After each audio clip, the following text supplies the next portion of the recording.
Like and subscribe and click the bell icon to get new video updates. Case against SAS soldier accused of mistreating corpses in East Timor collapsed after New Zealand witnesses were denied identity protections. Australia's only prosecution of an elite SAS soldier for crimes in combat collapsed because key witnesses were refused standard identity protections, the New Zealand military has revealed. Military police say the collapse of the case was the start of a culture of impunity in the Australian SAS that led to alleged war crimes in Afghanistan. The NZ Defence Force has told Four Corners it was not an unusual requirement for Kiwi SAS witnesses to have their identities shielded, and it cannot confirm the details of why this was rejected in the 2003 case. The decision robbed defence prosecutors of their only eyewitnesses. As a result, the Australian soldier accused of brutalising corpses in East Timor in 1999 was found not guilty. Secret documents obtained by Four Corners show the New Zealand SAS repeatedly raised concerns about their Australian comrades in East Timor, which was the last time they fought together. While the Australian military court records remain suppressed, Four Corners has learned a defence magistrate ruled the New Zealanders should be named in proceedings out of fairness to the soldier, whom Four Corners has called Operator K. Following this ruling, the NZSAS witnesses did not take the stand.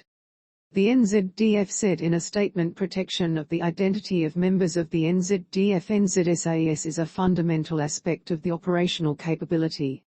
The conditions of anonymity outlined by the NZDF were the same as those granted to Australian SAS witnesses in the defamation trial involving Victoria Cross recipient Ben Robert Smith.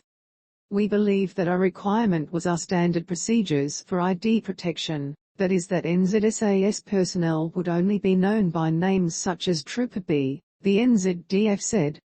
It would also be common practice to have NZSAS witnesses screened in court, and prevent their names from being used or published. Their actual names would be provided to the court and defence on paper. This is not an unusual requirement. We cannot confirm the details of why the ID protection measures were not met in this case. Read more. Australia's new War Crimes Agency, the Office of the Special Investigator, is likely to seek the same protections for witnesses in any future prosecutions of Australian Special Forces accused of unlawfully killing 39 people in Afghanistan.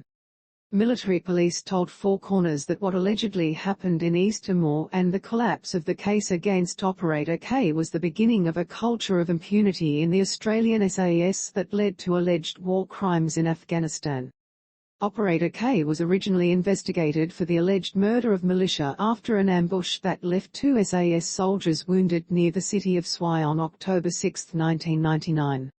The Australian Federal Police warned the Australian Defence Force in 2001 the political impact of this investigation has been assessed as substantial and needs to be managed.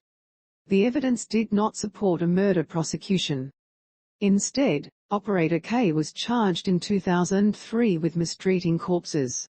In statements obtained by Four Corners, NZSAS members gave accounts of a screaming Operator K who lost it, and repeatedly kicked and punched the 2 dead militia in front of shocked comrades in Suai. Do you know more?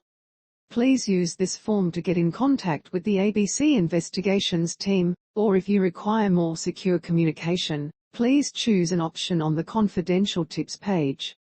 Contact Josh Robertson using ProtonMail on jrojourno@protonmail.com or Mark Willacy on markwillacy@protonmail.com. No system is 100% secure, but ProtonMail can be used to protect your identity by using end-to-end encryption. Please read the terms and conditions to work out the best method of communication for you. Four Corners has established that the case collapsed because of a ruling by Australian Defence Force Magistrate David Gunson at a pre-trial hearing. In line with an arrangement with NZDF, the prosecutor applied for an order to shield the identities of the Kiwi SAS witnesses. Operator K's lawyers objected, and Colonel Gunson came down in their favour. Operator K went to trial with no evidence against him and was found not guilty. The Chief of Army apologized to Operator K, and a Senate inquiry found the investigation was based on gossip, secretly conducted, and incompetently executed. It also strained relations with special forces across the Tasman.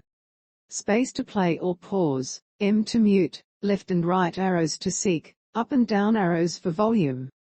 Bad Blood East Timor proved to be the last major combat mission where the NZSAS teamed up with their Australian comrades. There was a joint security operation shortly after East Timor at the Sydney Olympics in 2000. By then, the Kiwi SAS response to what they witnessed in Suai had created bad blood with the Australian SAS, according to David Fisher, an investigative journalist.